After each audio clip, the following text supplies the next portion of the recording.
सभी को नमस्कार। मैं हूं विकास कालोया और मित्रों, हम बात कर रहे थे इतिहास की।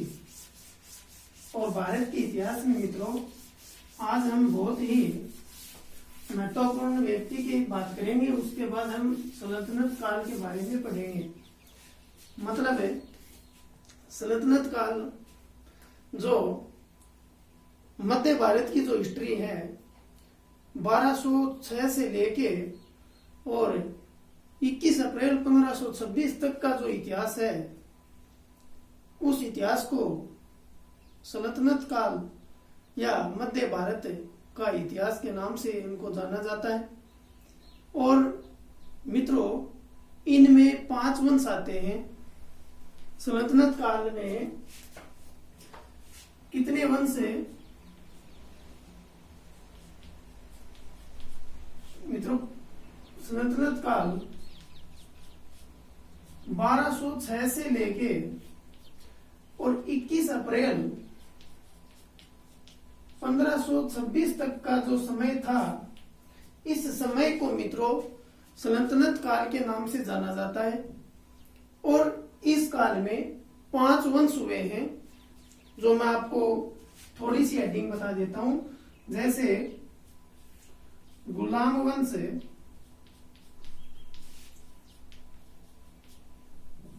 नंबर 2 खिलजी वंश, और नंबर 3 तुगलक वंश, जो फिरोज शाह तुगलक है वो इसी वंश से था, तुगलक वंश।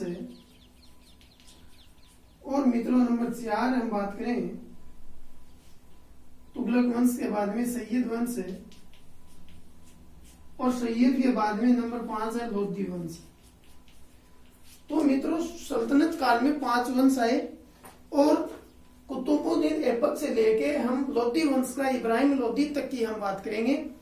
और जो पानीपत का युद्ध हुआ था मुगल में, तो इब्राहिम लोधी के बाद में लोधी वंश का पतन हो जाता है। उनके पतन होने के बाद मुगल काल आएगा। ठीक है, तो सल्तनत काल से पहले हम तुर्कों का जो भारत के ऊपर आक्रमण हुआ उनके बारे में बात कर लेते हैं, क्योंकि इनसे पहले मोहम्मद गजनी और मोहम्मद गोरी के बारे में जानना भी बहुत महत्वपूर्ण है, क्योंकि उनके बारे में हमें पता होगा तभी हम गुलाम वंश के बारे में पढ़ेंगे। क्योंकि कुतुबुद्दीन ऐबक था, ये गुलाम था किसका? मोहम्मद गोरी का। तो मित्रों आज का जो हमारा टॉपिक है वो है तुर्कों द्वारा भारत पर तुर्कों का आक्रमण। ठीक है, भारत पर तुर्कों का आक्रमण। ठीक है, तो मित्रों जब हम भारत के ऊपर तुर्कों की आक्रमण की जब हम बात करते हैं, तो भारत में तुर्कों द्वारा जो आक्रमण हुआ तो गजनी से प्रारंभ होता है। और बात है 1932 की। 1932 ईस्वी में अल्पतगिन नामक एक व्यक्ति था, और जिसने गजनी नामक साम्राज्य की स्थापना की और उसकी राजधानी गजनी को बनाया। ठीक है, और 977 ईस्वी में अल्पतगिन की मृत्यु हो जाती है। और मृत्यु होने के बाद अल्पतगिन का एक दास था, और अल्पतगिन का दामाद वही दास था और वही दामाद था, जिसका नाम था बुक्तुगिन। और बुक्तुगिन ने 977 में जब इनकी मृत्यु हो गई तो 977 में वो गजनी का शासक बन गया। ठीक है, और जब वो शासक बना तो उन्होंने पहली बार भारत के ऊपर आक्रमण किया 986 में, 87 में, 86-87 का समय था। और उस समय भारत का जो सिंधु, जो पंजाब वाला जो क्षेत्र था, यहाँ का एक शाही वंश का शासक था जयपाल, उसके ऊपर उसने आक्रमण कर दिया। और उसके बारे में हम बात कर रहे हैं। तो मित्रों बात करेंगे गजनी की। ठीक है, गजनी साम्राज्य की स्थापना 932 ईस्वी में अल्पतगिन के द्वारा की गई। अल्पतगिन 977 ईस्वी में अल्पतगिन की क्या हो जाती है, मृत्यु हो जाती है। और अल्पतगिन की मृत्यु होने के बाद इसका दास था एवं दामाद भी कह सकते हैं, दामाद, इसका नाम था बुकलत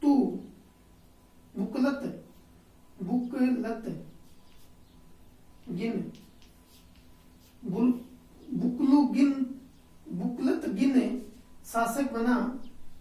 कब? 977 में जब इसकी मृत्यु हो जाती है तब। ठीक है, आगे मित्रों इसकी बात करें तो इन्होंने शासक बनने के बाद 986 और 87 में भारत के ऊपर पहला आक्रमण किया। और उस आक्रमण में जो भारत की ओर से जो शासक था, जो पंजाब का जो क्षेत्र था वो था, उसका जो शासक था वो था जयपाल। ठीक है, जयपाल और सुबुकतगिन के द्वारा आक्रमण किया गया। और जयपाल का जो राज्य का विस्तार था वो मित्रों सरहिंद से लेके लमगान, कश्मीर से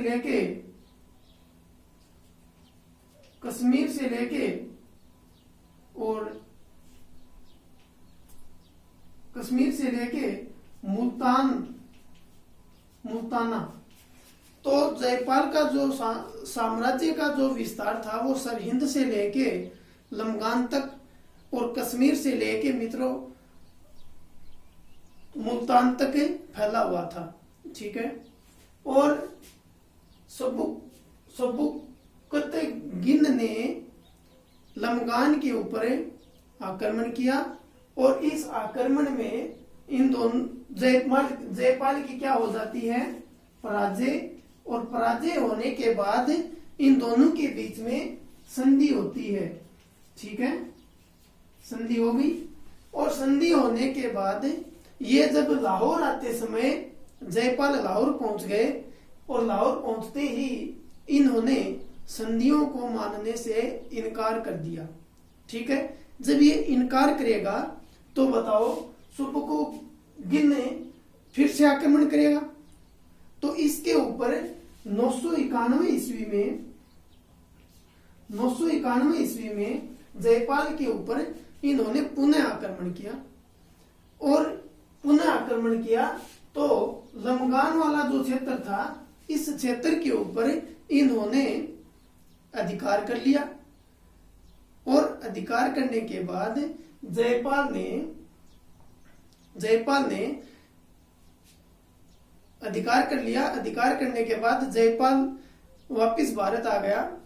भारत के उत्तर में कन्नौज, कालिंजर, उज्जैन, इन उत्तरी भारत के जो शासक थे इनका एक संघ बनाया और लाखों सैनिक सबुकतगिन के अंतर्गत इन्होंने इनका सामना किया। इसमें भी जयपाल की क्या हो जाती है, पराजय हो जाती है। और पराजय होने के बाद इन्होंने इसके जो क्षेत्र था इसके ऊपर अधिकार कर लिया। और इन्हीं विजयों के कारण तभी से भारत में तुर्कों का आक्रमण होना प्रारंभ हो गया। और 997 ईस्वी में सुबुकतगिन की मृत्यु हो जाती है। ठीक है, अब सुबुकतगिन की मृत्यु होने के बाद मित्रों 998 ईस्वी में सुबुकतगिन का पुत्र था जिसका नाम था मोहम्मद गजनी। गजनी है ये गजनी का शासक बनता है। ठीक है, तो मोहम्मद गजनी का शासक बनता है। तो मोहम्मद गजनी के बारे में हम जानेंगे। तो मोहम्मद गजनी के बारे में, मोहम्मद गजनी ने मित्रों 998 ईस्वी से लेके अब सबूकत गिन की मृत्यु होने के बाद गजनी का शासक कौन बना? महमूद गजनी। मोहम्मद गजनी का जो टाइम पीरियड था वो मित्रों 998 से लेके 998 ईस्वी से लेके 1030 ईस्वी तक का टाइम पीरियड मोहम्मद गजनी का था। मोहम्मद गजनी ने अपने भाई इस्लामी को हराकर गद्दी के ऊपर बैठा। किसको हराया इसने? इस्माइल को। इसका भाई था इस्माइल, और इस्माइल को हराकर इन्होंने गद्दी प्राप्त की। ठीक है, और गद्दी प्राप्त करने के बाद एक बगदाद का खलीफा था, ये आपको ध्यान में रखना है। बगदाद का खलीफा मित्रों, जिसका नाम था अल कादिर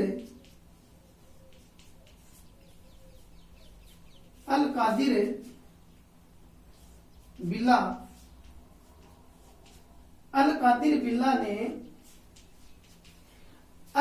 बिल्ला ने महमूद को यामीन उद दौला और यामीन अल मलित की उपाधि से पुकारा। कौन कौन सी उपाधियां? एक उपाधि तो थी यामीन उल दौला, और दूसरी उपाधि थी यामीन उल मलित। अब ये आपको ध्यान में रखना है कि यामीन उल दौला, यामीन अल मलित की उपाधि किनके द्वारा दी गई? किसको दी गई? तो मोहम्मद गजनवी को दी गई। और किसके द्वारा? बगदाद का अल कादिर बिल्ला के नाम से खलीफा था, उसने महमूद को इन उपाधियों से पुकारा। और इन उपाधियों को धारण करने के बाद गजनी ने यह निश्चय किया कि मैं भारत के ऊपर हर प्रतिवर्ष आक्रमण करूंगा। और तभी से गजनी वंश या यामिनी वंश से इन्हें जाना गया। तो मित्रों, यहां तक हमने बात की कि भारत पर तुर्कों का आक्रमण, भारत के तुर्कों के ऊपर आक्रमण। तो इनमें मोहम्मद गजनी और मोहम्मद गोरी का हमें जिक्र करना है मुख्य रूप से। और गजनी का शासक 998 ईस्वी में अपने पिता सुबुकत गिनी की मृत्यु होने के बाद गजनी का शासक मोहम्मद गजनी बना। और मोहम्मद गजनवी ने अपने भाई इस्माइल को हराकर गद्दी प्राप्त की। और जब गद्दी प्राप्त की तो बगदाद का खलीफा था अल कादिर बिल्ला, और अल कादिर बिल्ला ने महमूद गजनी को यमीन उल दौला और यमीन उल मिल्लत की उपाधि दी। तो मित्रों, यमीन उल दौला का अर्थ होता है साम्राज्य का दाहिना हाथ, और यमीन उल मिल्लत का नाम मतलब होता है धर्म रक्षक। ठीक है, अब मित्रों आगे हम बात करें कि ये भारत के ऊपर बार बार आक्रमण क्यों कर रहे हैं। अभी तो स्टार्ट होगा इसकी कहानी। गजनी, मोहम्मद गजनवी के बारे में हम जब पढ़ेंगे तो मित्रों ये एक ऐसा शासक था, इसको कोई भी यहाँ पे शासन करने से कोई मतलब नहीं था। इसका सिर्फ एक ही उद्देश्य था, भारत के ऊपर ये बार बार अटैक करेगा। माना जाता है कि इन्होंने भारत के ऊपर 17 बार आक्रमण किया। 1000 से लेके 1027 तक इन्होंने 17 बार भारत के ऊपर आक्रमण किया। और ये ऐसा शासक था कि भारत के कुछ शासक तो इनसे युद्ध करे पहले ही भाग जाते थे अपनी राजधानी को छोड़कर। तो इनके बारे में हम विस्तार से पढ़ेंगे कि इन्होंने 17 आक्रमण कहाँ कहाँ किए। तो इनसे पहले गजनी के उद्देश्यों के बारे में हम पढ़ लें। तो मित्रों, इनका उद्देश्य एक ही था कि धन लूटना और साम्राज्य का विस्तार करना, साम्राज्य का विस्तार करना। इनका मुख्य उद्देश्य तो था धन ही लूटना, मतलब जितना खजाना लूटा जाए इतना खजाना हम लूटें। ये इनका मोहम्मद गजनी का मुख्य उद्देश्य था। महमूद गजनवी का मुख्य उद्देश्य धन लूटना। और मित्रों, इन्होंने 1000 से लेके 1000 ईस्वी से लेकर 1027 ईस्वी तक कितनी बार आक्रमण किया? 17 बार आक्रमण किया भारत के ऊपर। और सबसे पहले इन्होंने मित्रों 1000 में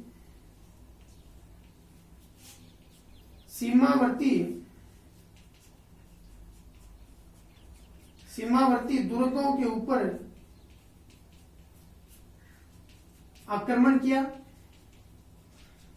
और सीमावर्ती दुर्गों के ऊपर इन्होंने 1000 ईस्वी में अधिकार कर लिया।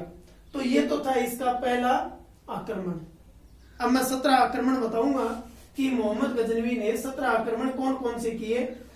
1000 से हमने स्टार्ट किया है कि 1000 से लेके 1027 ईस्वी तक गजनवी ने 17 आक्रमण किए। 17 आक्रमण कौन कौन से किए उनके बारे में हम चर्चा करेंगे। पहला आक्रमण किया 1000 ईस्वी में सीमावर्ती दुर्ग के ऊपर आक्रमण। सीमावर्ती दुर्ग के ऊपर इन्होंने आक्रमण किया और कुछ दुर्गों के ऊपर इन्होंने अधिकार कर लिया, पहला आक्रमण। और मित्रों, दूसरा आक्रमण इन्होंने पंजाब का शाही वंश था जिसके बारे में हमने थोड़ी देर पहले जिक्र किया था, जयपाल। पहला तो इन्होंने सीमावर्ती दुर्गों के ऊपर किया। दूसरा आक्रमण 1001 ईस्वी में जयपाल के ऊपर आक्रमण किया, जयपाल पर आक्रमण। और जयपाल और गजनवी के मध्य पेशावर के नजदीक, पेशावर पाकिस्तान, पेशावर में इनके मध्य युद्ध हुआ। घमासान युद्ध होने के बाद जयपाल की पराजय हो जाती है। ठीक है, इस दूसरे युद्ध में 1001 में जयपाल पराजय हो जाता है। अब तीसरा युद्ध, एक खास बात और थी गजनवी की कि गजनवी युद्ध करता, धन लूटता, धन लूट के वापिस गजनी चला जाता। ठीक है, यहाँ पे कोई शासन वगैरह नहीं करता था। इनके जो गुलाम होते थे, जो सेनापति होते थे, वो ही शासन करते थे इनके द्वारा विजित क्षेत्रों के ऊपर। ठीक है, तीसरा इन्होंने बेरा के ऊपर आक्रमण किया, बेरा का आक्रमण। और बेरा के आक्रमण में बेरा का शासक था बाजीराव। और मित्रों, बाजीराव 1004 में इनके मध्य युद्ध हुआ और बेरा का शासक था बाजीराव और गजनवी के मध्य युद्ध हुआ। और इस युद्ध में गजनवी बाजीराव की क्या हो गई? पराजय। और इस पराजय को सहन न करने के कारण इन बाजीराव ने क्या कर ली? आत्महत्या। ठीक है, 3 युद्ध हमने पढ़ लिए। नंबर 4 की हम बात करें, चौथा युद्ध ये करता है मुल्तान के ऊपर। कहां पे? मुल्तान। और मुल्तान के ऊपर मित्रों इन्होंने 1005 ईस्वी में युद्ध किया। कौन सा युद्ध है? चौथा युद्ध है। मुल्तान के ऊपर इन्होंने युद्ध किया। मुल्तान का जो शासक था वो था फतेह दाऊद है। फतेह दाऊद नामक व्यक्ति यहाँ का शासक था और फतेह दाऊद को पराजित करने के बाद गजनवी ने आनंद पाल का पुत्र सुखदेव को यहाँ का क्या कर देता है? गवर्नर नियुक्त कर देता है। अब हमने 4 युद्ध पढ़े हैं, 4 आक्रमण मोहम्मद गजनवी के द्वारा। पहला आक्रमण सीमावर्ती दुर्गों के ऊपर आक्रमण, दूसरा आक्रमण जयपाल पर आक्रमण, तीसरा आक्रमण बेरा के ऊपर, चौथा आक्रमण मुल्तान के ऊपर। अब मुल्तान के ऊपर इन्होंने आक्रमण किया और मुल्तान पर फतेह दाऊद को हराकर आनंद पाल के पुत्र सुखदेव को क्या बना दिया? यहाँ का गवर्नर बना दिया। और ये गजनी कहां चला गया? ये मोहम्मद कहां चला गया? गजनी। ठीक है, मोहम्मद गजनवी गजनी चला गया। अब ये गजनी जाने के बाद और पीछे से जो सुखदेव जो शासक बना है, इन्होंने अपने आप को स्वतंत्र राजा घोषित कर दिया। ठीक है, अब ये स्वतंत्र राजा घोषित कर देगा, ये बात पता चली किसको? मोहम्मद गजनी को। और जब मोहम्मद गजनी को पता चली तो मोहम्मद गजनी वहां गजनी से प्रस्थान किया, वापिस आया और 1008 ईस्वी में 1008 ईस्वी में सुखदेव को हराकर, आनंद पाल के पुत्र सुखदेव को हराकर, ये भी मुल्तान का पुनः आक्रमण, मुल्तान पर पुनः आक्रमण 1008 में किया। सुखदेव को पराजित करके और फिर किसे बना दिया? पुनः फतेह दाऊद को शासक बना दिया। ठीक है, फतेह दाऊद को शासक बनाने के बाद इन्होंने, अब ये वापिस तो आ ही गया 1008 में, तो इन्होंने 1009 में नारायणपुर पर आक्रमण कर दिया। नारायणपुर पर, ठीक है, और 1008 में मित्रों, 1008 में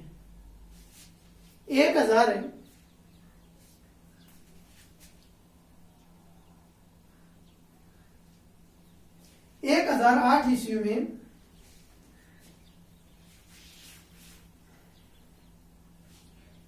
छठा आक्रमण है। 1008 ईस्वी में इन्होंने हिंदू शाही राज्यों के ऊपर आक्रमण किया और जयपाल का जो पुत्र था आनंद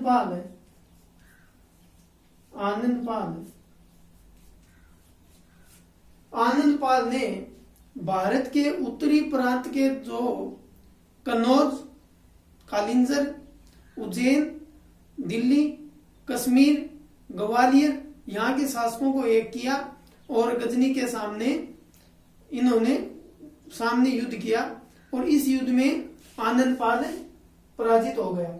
ठीक है, और इस युद्ध में 1008 में हिंदू शाही राज्यों के ऊपर आक्रमण किया तो आनंद पाल को पराजित किया।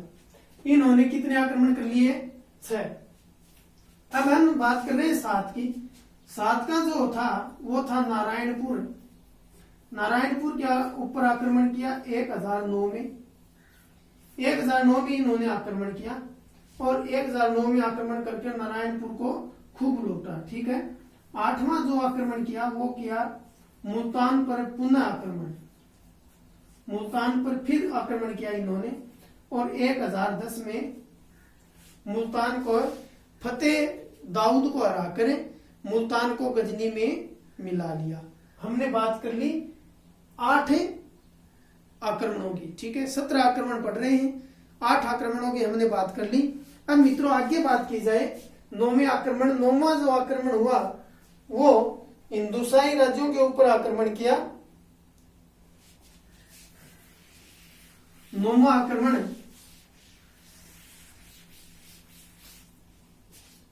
9वां आक्रमण है, इन्होंने हिंदुशाही राज्यों के ऊपर आक्रमण किया और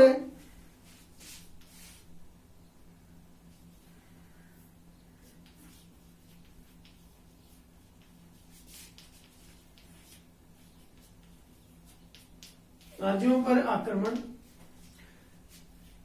और हिंदुशाहियों पर आक्रमण कर आनंद पाल का पुत्र है त्रिलोचन पाल है, त्रिलोचन पाल को पराजित किया, त्रिलोचन पाल को पराजित किया। और त्रिलोचन का साथ किसने दिया? कश्मीर के शासक ने, कश्मीर के शासक ने। ठीक है, अब कश्मीर के शासक ने साथ दिया है किसका? त्रिलोचन पाल का। और त्रिलोचन पाल भी यहाँ पे क्या हो जाता है? पराजित हो जाता है। ठीक है, अब आगे हम बात करेंगे थानेश्वर की। 10वां आक्रमण, 10वां आक्रमण करेगा ये थानेश्वर के ऊपर। थानेश्वर, थानेश्वर पर इन्होंने आक्रमण किया, किसने? गजनी ने। और जब इन्होंने आक्रमण किया थानेश्वर के ऊपर 1014 ईस्वी में, 1014 ईस्वी में थानेश्वर के ऊपर आक्रमण करता है गजनवी। और चक्कर स्वामी मंदिर है, थानेश्वर का चक्र स्वामी मंदिर था, चक्र स्वामी मंदिर अन्य मंदिरों सहित, अनेक मंदिरों सहित अनेक नगरों को लूटा।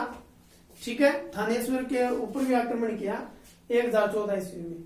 अब हमने बात की है 10 आक्रमणों की बात हमने कर ली है। आगे अब ये कश्मीर का साथ दिया था, कश्मीरी का जो शासक था इन्होंने त्रिलोचन का साथ दिया। तो अब बारी किसकी है? कश्मीर के शासक की। तो थानेश्वर के बाद में गजनी ने कश्मीर के शासक के ऊपर मित्रों आक्रमण करता है। ठीक है, 11वां आक्रमण, 11वां आक्रमण किसके ऊपर करता है? कश्मीर के शासक के ऊपर। ठीक है, और जब कश्मीर के शासक के ऊपर गजनी आक्रमण करता है तो इनका एक दुर्ग है, यहाँ का सुप्रसिद्ध दुर्ग है कश्मीर का, जिसका नाम है लोहाकुट दुर्ग है।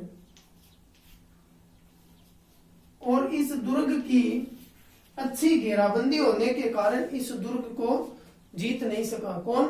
गजनी।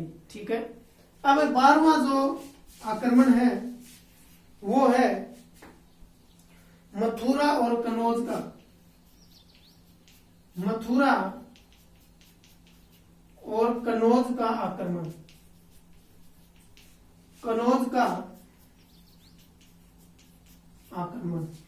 मथुरा के ऊपर इन्होंने आक्रमण किया 1018 ईस्वी में। और 1018 में मथुरा के ऊपर अधिकार करके मथुरा को इन्होंने खूब लूटा। उसके बाद 1019 ईस्वी में कनौज के ऊपर इन्होंने आक्रमण किया। कब? 1019 ईस्वी में। 1019 ईस्वी में कनौज के ऊपर यह आक्रमण करता है गजनी।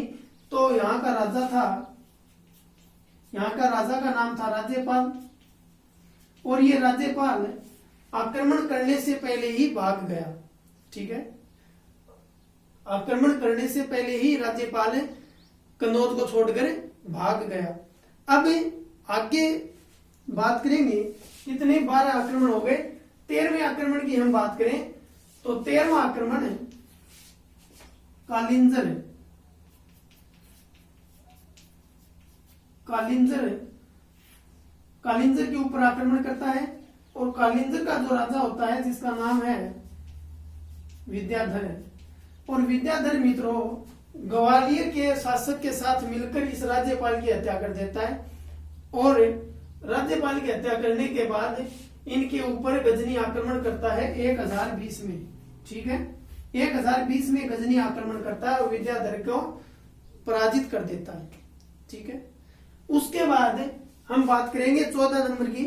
14 नंबर था हिंदुशाही राज्यों के ऊपर आक्रमण। 14 हिंदुशाही राज्यों के ऊपर आक्रमण करता है। और कब? 2021 में हिंदुशाही